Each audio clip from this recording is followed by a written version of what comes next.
Bonjour et bienvenue dans Prière Inspirée. Avec mon invité, nous sommes heureux de vous retrouver aujourd'hui. On va parler ensemble de comment libérer notre destinée. Et je veux partager avec vous un témoignage d'une amie qui s'appelle Nadia, qui habite en Belgique et qui dit être de confession catholique. Elle dit « Je me nourris de vos enseignements ». Et il y a quelques mois, je vous avais demandé de prier pour mon fils Kylian, qui avait des difficultés en mathématiques. Et cela lui donnait un grand manque de confiance en lui, un mal-être. Et il n'était vraiment pas bien. Alors j'ai beaucoup prié le Seigneur pour qu'il nous vienne en aide. Il nous a envoyé une personne qui l'a aidé à se remettre à niveau en mathématiques. Il a fait beaucoup d'efforts, mais il y avait toujours ce manque de confiance en lui qui l'empêchait de croire qu'il était capable.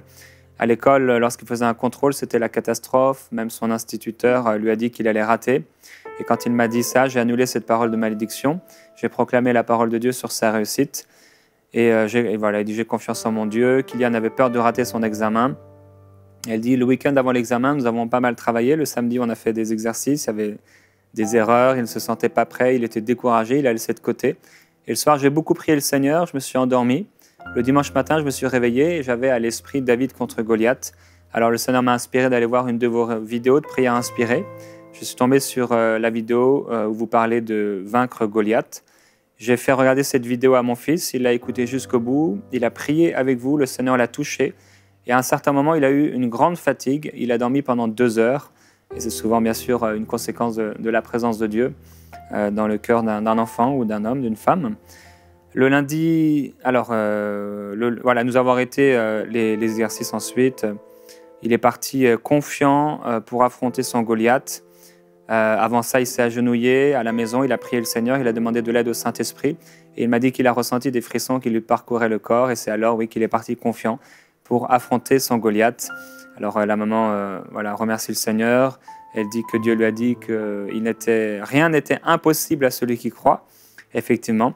Et elle dit « Je voudrais aussi vous remercier parce que Prière Inspirée est une bénédiction dans ma vie. J'ai reçu le parler en langue lors d'une émission avec l'invité David Storm. Bon, il a écrit encore beaucoup de choses et c'est bien et c'est bon de pouvoir témoigner. Merci à Nadia d'avoir pu partager ça. On bénit votre enfant, vraiment votre famille, qu'ils soient tous bénis. On déclare la bénédiction sur eux. Et si vous aussi vous avez des enfants et que les examens sont passés maintenant, le temps des examens, mais quel que soit ce qui s'est passé pendant cette année scolaire, on veut déclarer la bénédiction de Dieu sur vos enfants, sur cette nouvelle année scolaire qui vient. Vraiment, soyez dans la paix en tant que parents, c'est vraiment important de marcher dans cette paix, de ne pas déclarer des mauvaises choses sur nos enfants, mais de continuer à déclarer la parole de Dieu, prendre comme l'a fait Nadia, des fois devant une émission, un enfant avec nous. Et le cœur d'un enfant, c'est tellement bon, c'est tellement extraordinaire ce qu'on peut vivre en étant enfant avec le Seigneur, c'est vraiment beau. J'imagine que tu as dû voir dans ton ministère. C'est déterminant, hein, c'est déterminant. Ouais. Déjà dès l'enfance, la vie de Christ est répandue. Ça les met, je dirais, sur les bons rails. Ouais, c'est ça. Ouais. Ils ont besoin d'expérimenter la présence de Dieu. Amen. Vraiment. Et aujourd'hui, donc, on va parler avec toi de comment libérer sa destinée. Oui, c'est tellement important. Nous avons évoqué le rêve d'une destinée avec cette cause qui produit cet effet. La cause qui est la révélation du Christ, mais le Christ dans sa totalité, le Christ dans sa plénitude, Christ qui s'est incarné, Christ qui a marché parmi les hommes, Christ qui a accompli son ministère, Christ qui a donné sa vie pour nos péchés à la croix, Jésus-Christ qui est ressuscité le 3e jour, qui s'est montré à un grand nombre de témoins, et Jésus qui a été glorifié, qui a pris place sur le trône des trônes, Jésus qui a répandu le Saint-Esprit et qui ne cesse de bâtir son Église. Amen. Jour après jour, et sur toute la planète, l'Église étant la société multiculturelle la plus importante au monde. Et nous sommes appelés à entrer dans l'Église et à libérer notre destinée. Nous avons évoqué la conscience aussi, avoir la pleine conscience de cette destinée, la conscience d'un Dieu qui est tout-puissant, qui est avec nous en permanence, qui veut vraiment témoigner de sa présence dans tous les domaines de notre vie. Et nous avons évoqué l'importance de savoir saisir un moment cette destinée, mais aussi de saisir les opportunités qui se présentent à nous.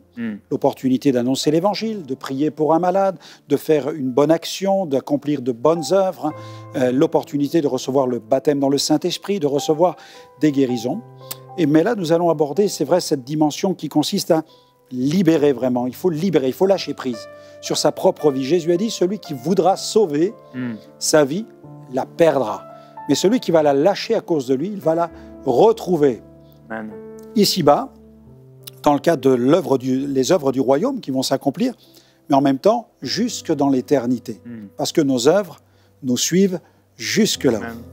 C'est pourquoi il est important de libérer sa vie et de ne pas la retenir, de ne pas posséder sa propre vie, mais de renoncer à soi-même. Jésus disait, si quelqu'un veut venir après moi, qu'il renonce à lui-même. Et pour illustrer le fait vraiment de lâcher prise sur sa vie, je pense à cet homme Félix Baumgartner qui est un Autrichien et qui a pulvérisé un record. Il y a quelques années, assis à l'intérieur d'une capsule, habillé dans une tenue d'astronaute, eh bien, cette capsule reliée à un ballon qui était rempli de gaz s'est élevée jusqu'à 40 km de hauteur. Et certaines retransmissions sur YouTube nous ont permis de voir cet homme assis à l'intérieur, complètement, je dirais, emprisonné par la capsule, relié à la base où il y a tous les techniciens et tous ceux qui vont s'occuper de la gestion technique de cet exploit, quand tout à coup, de cette base retentit cet ordre. Go! Alors, quand on se trouve dans une telle situation, il n'y a que deux alternatives. Soit on reste à l'intérieur de la capsule et puis on tourne sans cesse en orbite autour de la Terre, ou alors on entend l'ordre et puis on se lève. Et puis là, dans cette retransmission qui a été effectuée, on peut le voir tout à coup se lever, se mettre sur le bord de la capsule et se laisser tomber dans le vide, et ainsi pulvériser le record de chute libre à une hauteur de 40 km. Il est descendu à une vitesse de plus de 1200 km à l'heure. Et on peut le voir atterrir, je crois, c'est dans le désert, si ma mémoire est bonne, du Nouveau-Mexique. Il atterrit dans le désert en déployant son parachute, et là, il court dans le désert. Et quand j'ai vu cette scène, bien, l'évangéliste que je suis a pensé immédiatement à cette position que nous sommes en Jésus-Christ. Nous sommes habillés dans un vêtement blanc, un peu comme la tenue d'un astronaute. Nous respirons l'oxygène du royaume et nous sommes assis avec Christ dans les lieux célestes. Mais notre destinée, elle est en partie glorieuse, mais elle est encore en phase avec la terre.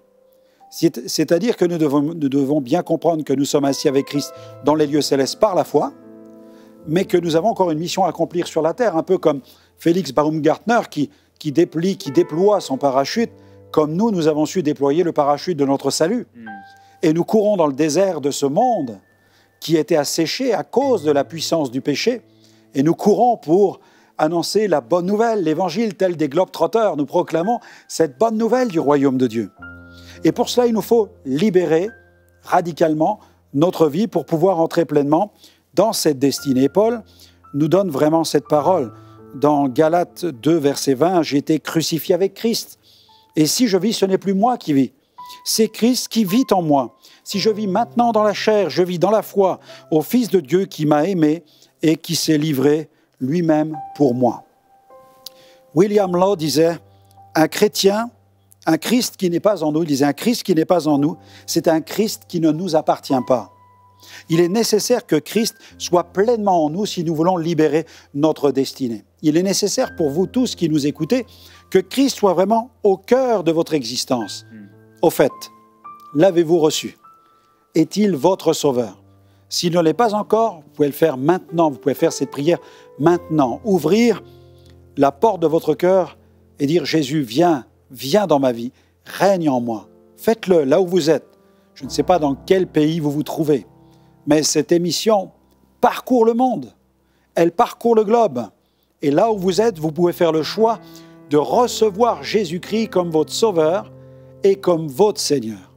Invitez-le maintenant et humblement.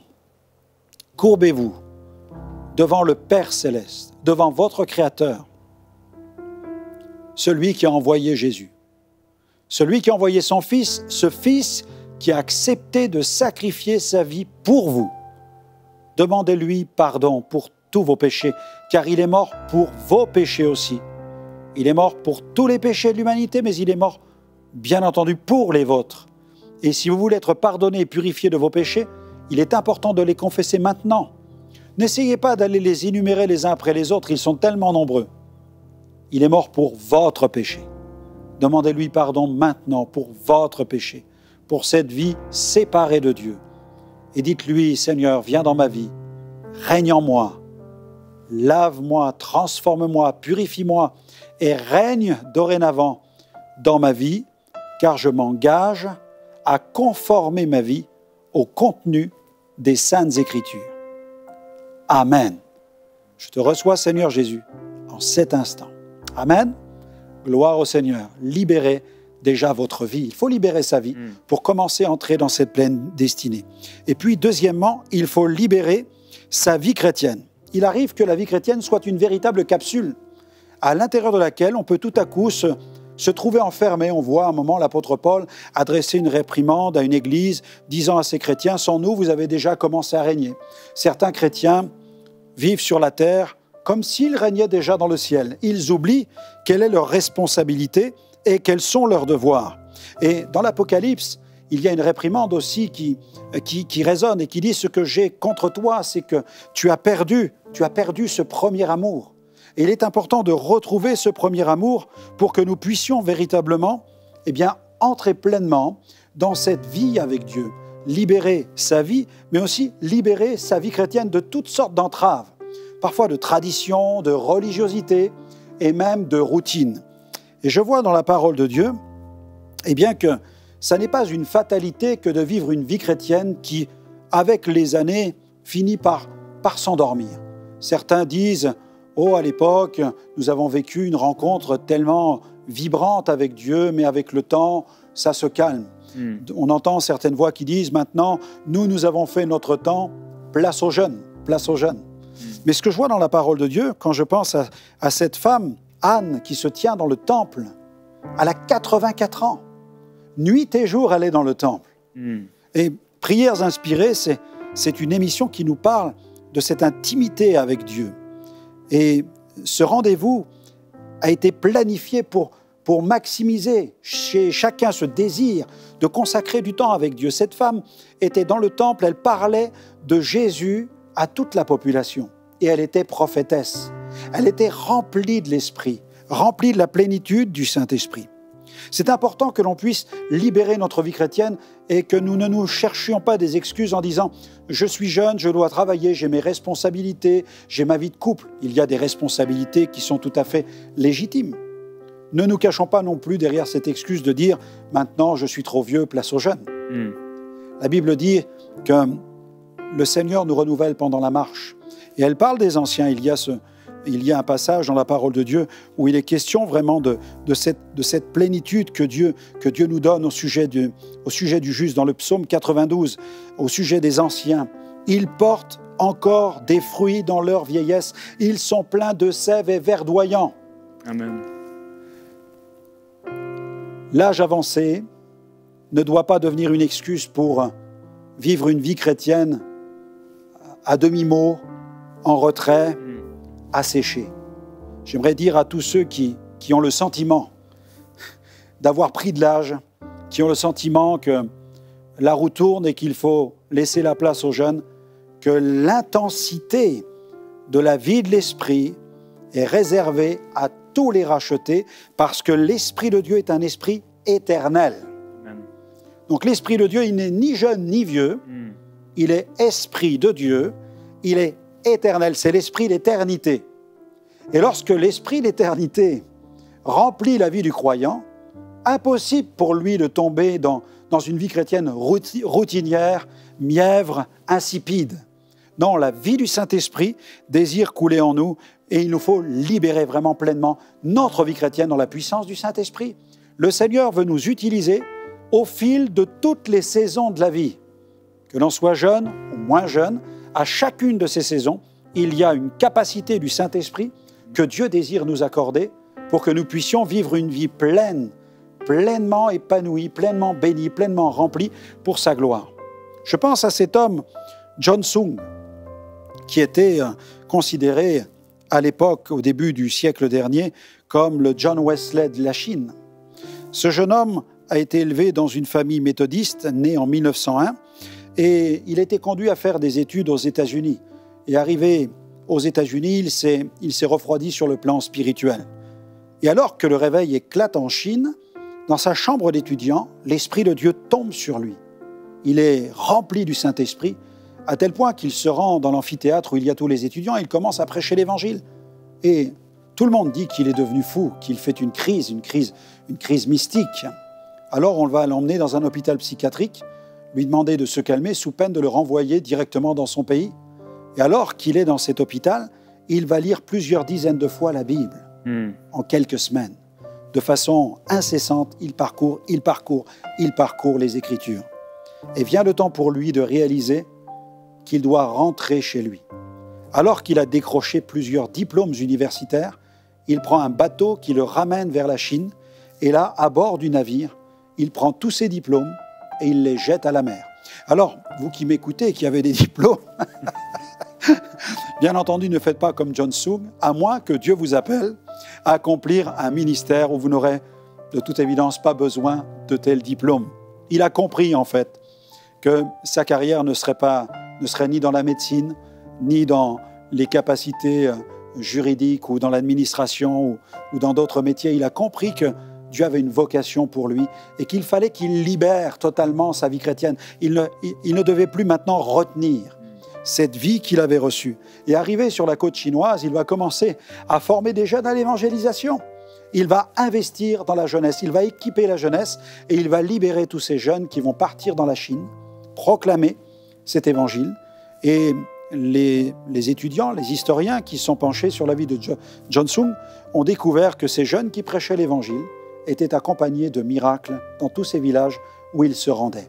Il a su libérer sa vie chrétienne. Libérez votre vie chrétienne, mais aussi libérez votre potentiel, parce que vous avez du potentiel. Nous avons été créés à la ressemblance de Dieu. La Bible dit que toute capacité vient de Dieu. Le poète Claudel pouvait dire « Nous avons été créés par Dieu et pour Dieu ». Et la Bible a dit avant lui, tout a été créé en Jésus-Christ et pour Jésus-Christ. Nous avons été créés pour lui, pour sa gloire. Certaines découvertes récentes ont permis de mettre en évidence que nous aurions, avec le gorille, 98% d'équivalence au niveau du patrimoine génétique. Mais je ne pense pas que vous n'ayez vu un jour un gorille se lever le matin disant « Tiens, il faut que je prenne ma Bible pour aller au culte, célébrer l'Éternel ». Nous sommes vraiment différents des animaux, même si nous avons quelques pourcentages en commun avec certaines espèces animales, nous sommes bien différents des animaux parce que nous sommes un esprit habitant un corps. Et Paul dit, vous êtes le temple du Saint-Esprit. Et un temple, il existe pour Dieu, pour un Dieu. Et le Dieu que nous servons, c'est le Père Céleste qui a envoyé Jésus-Christ sur la terre, donner sa vie pour nos péchés. Nous sommes appelés donc à libérer ce potentiel que nous avons reçu de la part de Dieu. C'est l'évangéliste, j'aime beaucoup le pasteur Tommy Barnett, qui a été le pasteur de l'Assemblée de Dieu de Phoenix, qui a pu développer cette église avec plus de 260 services à l'intérieur de son assemblée. Son slogan, c'est « Dieu est créateur ». Vous êtes ses créatures, alors soyez créatifs. Vous avez été créés à l'image de Dieu. Libérez aussi votre potentiel pour annoncer cet évangile, pour proclamer cette bonne nouvelle. Et puis, libérez vraiment les œuvres. Jésus nous a créés pour annoncer, pour accomplir de bonnes œuvres, des œuvres qui ont été préparées d'avance pour que nous puissions être en bénédiction à cette humanité. C'est pourquoi j'aimerais prier maintenant pour que vous puissiez libérer votre vie chrétienne de toute entrave et puis libérer ce potentiel que Dieu vous a donné parce que vous avez été créé à son image et libérer les dons spirituels qu'il veut vous donner par la puissance du Saint-Esprit. Libérez votre destinée. Seigneur, étends tes mains sur tous ceux qui sont en train de nous écouter, qui ont d'immenses capacités.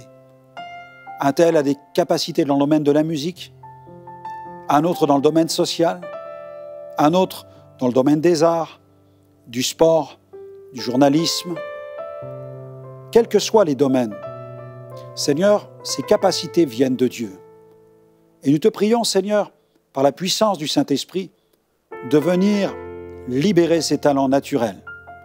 Et je prie pour les capacités surnaturelles, ces dons qui sont des charismes soufflés par le Saint-Esprit, dons d'inspiration avec la prophétie, le don de la diversité des langues et son interprétation, les dons de révélation, avec la parole de sagesse, la parole de connaissance, le don de discernement des esprits, avec les dons de puissance, le don de foi, des dons de guérison, le don d'opérer des miracles.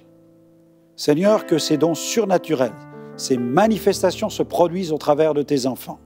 Parce que tu désires répandre ton esprit, Seigneur, sur l'Église en ces derniers temps. Tu veux réveiller l'Église. Tu veux réveiller la jeunesse. Oui, c'est vrai. Mais tu veux nous réveiller à tout âge. Tu veux le faire comme tu l'as fait pour ces jeunes disciples qui sont allés avec Jésus, qui ont tout quitté pour le suivre. Mais tu veux le faire aussi, comme tu l'as fait avec Siméon, comme tu l'as fait avec Anne. Seigneur, répands ton esprit. Seigneur, au fil des différentes saisons de la vie, que nous puissions goûter à la plénitude, à la puissance du Saint-Esprit. Seigneur, pour annoncer, comme Anne l'a fait à Jérusalem, l'espérance d'Israël, Jésus, nous voulons aussi annoncer dans ce monde Jésus, le Sauveur, le Seigneur. Merci de déverser la puissance de ton esprit afin que l'onction fasse éclater le joug, toute espèce d'entrave, de blocage, de tradition, de peur, de crainte du qu'en dira-t-on, que ce soit à l'intérieur du temple ou à l'extérieur du temple, tout ce qui peut nous empêcher de te servir et d'entrer pleinement dans les œuvres que tu as préparées d'avance, que ces entraves soient brisées en ton nom, qu'elles se desserrent en ton nom, qu'elles se déverrouillent en ton nom. Nous voulons les enlever en ton nom, afin que celui qui a reçu de toi des capacités naturelles, des dons spirituels ou un ministère, puisse entrer maintenant pleinement dans ces œuvres que tu as préparées pour sa vie, pour son bonheur. Nous voulons libérer notre destinée, que rien ne vienne nous empêcher de la manifester, que rien ne vienne nous empêcher de la libérer. Au nom de Jésus, nous te remercions, Seigneur, pour le Saint-Esprit qui active les dons spirituels, pour l'Esprit de Dieu qui se glorifie, pour Jésus-Christ qui donne les ministères à l'Église. Donne, Seigneur, suscite, nous prions le maître de la moisson, d'envoyer les ouvriers dans la moisson. Je prie pour les apôtres, je prie pour les prophètes, pour les pasteurs, pour les docteurs, pour les évangélistes. Seigneur, pour ceux qui ont le don des miracles, prions pour le don de secourir, nous prions pour les capacités de présider, Seigneur, ceux qui ont la capacité d'accomplir des œuvres de libéralité aussi, Seigneur. Viens libérer, libère, Seigneur, les dons, libère les capacités au nom de Jésus, Seigneur.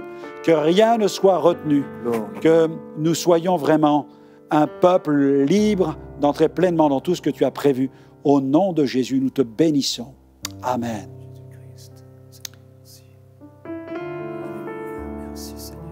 Sois glorifié. Merci Père parce que tu donnes le succès à tes serviteurs. Ta parole déclare que tu donnais le succès à David partout où il allait. Père, nous voulons déclarer aussi le succès pour tous ceux qui te servent, pour tous ceux qui fonctionnent dans leur métier, dans leur service. Oui. Nous déclarons le succès. Père, merci pour les personnes qui en ce moment sont dans des difficultés parce que de ces difficultés, qui sont là pour les éprouver, tu vas te glorifier et tu vas transformer leur situation en bénédiction. Gloire à ton nom. Père, je te remercie parce que tu donnes le succès. Et je veux prier, Père, pour ceux, oui, qui ont des métiers dans cette société, les chefs d'entreprise, les responsables, les salariés, les auto-entrepreneurs, les investisseurs, les auto-entrepreneurs. Père, nous prions pour le succès pour eux. Je prie, Père, qu'ils soient la tête, qu'ils soient en haut, qu'ils puissent de leurs mains, de leur intelligence, de leur corps être vraiment au-dessus. Au-dessus. Tes enfants. Pour qu'ils puissent être une lumière et briller. Oui. Faire du bien. Oui. Avec leurs finances, avec leur talent, avec leur temps, avec leur pouvoir, leur autorité. Oui, Seigneur. Et Père, je prie que au milieu de ton peuple, on trouve encore des hommes comme Betsaléel, des hommes qui sont remplis et des femmes remplies d'intelligence, de savoir-faire. Père, je prie cela. Oui, je le déclarais. Merci Seigneur. Merci. Alléluia. Oui, Dieu appelle des personnes, vous êtes arrêtés à des façons de penser, des systèmes de pensée. Et Dieu vous appelle à aller beaucoup plus loin dans l'excellence, dans ce que vous êtes en train d'accomplir. Et ne croyez pas que l'excellence est seulement pour ce qui est spirituel. Peut-être dans l'Église, vous cherchez à bien faire, mais dans le travail, vous laissez ça de côté. Non, c'est important, là où vous êtes dans votre travail, de briller et d'être excellent. Et le Seigneur vous appelle à être excellent. Et je veux parler aux chefs d'entreprise. Vraiment, soyez excellents. Voyez plus loin, plus loin, plus loin pour Dieu. Pour Dieu, c'est pour le royaume de Dieu. Prie qu'on puisse avoir des sociétés chrétiennes qui sont dirigées par des croyants qui sont excellentes et qui bénissent aussi des ministères comme ces ministères d'évangélistes, des hommes, des femmes qui sont à temps plein dans le ministère de la parole de Dieu. On en a besoin. Alléluia, on en a besoin tellement. Je te glorifie, Seigneur, pour les dons, pour les services, pour les charismes, pour l'appel. Alléluia, que tout cela soit libéré pour ta gloire. Que tout cela soit libéré, Seigneur. Alléluia. Je prie pour celui qui doit prendre une décision, comme Félix Baumgartner, à un moment de se lancer dans le vide. Peut-être faut-il te lancer maintenant. L'heure est-elle venue maintenant de te lancer dans un ministère? Et j'aimerais t'encourager à faire le grand saut, le saut de la foi, sachant que les vents de l'Esprit vont te porter jusqu'à destination. Ne crains point. Au contraire, fais confiance au Seigneur. C'est lui qui te porte. C'est lui qui te porte et qui t'amène à destination. C'est lui qui pourvoira tous tes besoins, mais ose répondre à cet appel. Abandonne-toi, lâche prise, abandonne ta vie. C'est le Saint-Esprit qui la récupère et qui la conduira pleinement dans sa pleine et entière destinée. Amen. Gloire à Dieu. L'abandon. Oui. Il est bon de s'abandonner entre les mains du Seigneur. Et il est bon, un jeune homme aussi, de porter le joug pendant sa jeunesse. De suivre le Seigneur, c'est des temps parfois difficiles parce qu'on a toutes sortes de choses autour de nous. Mais c'est bon de faire des choix radicaux.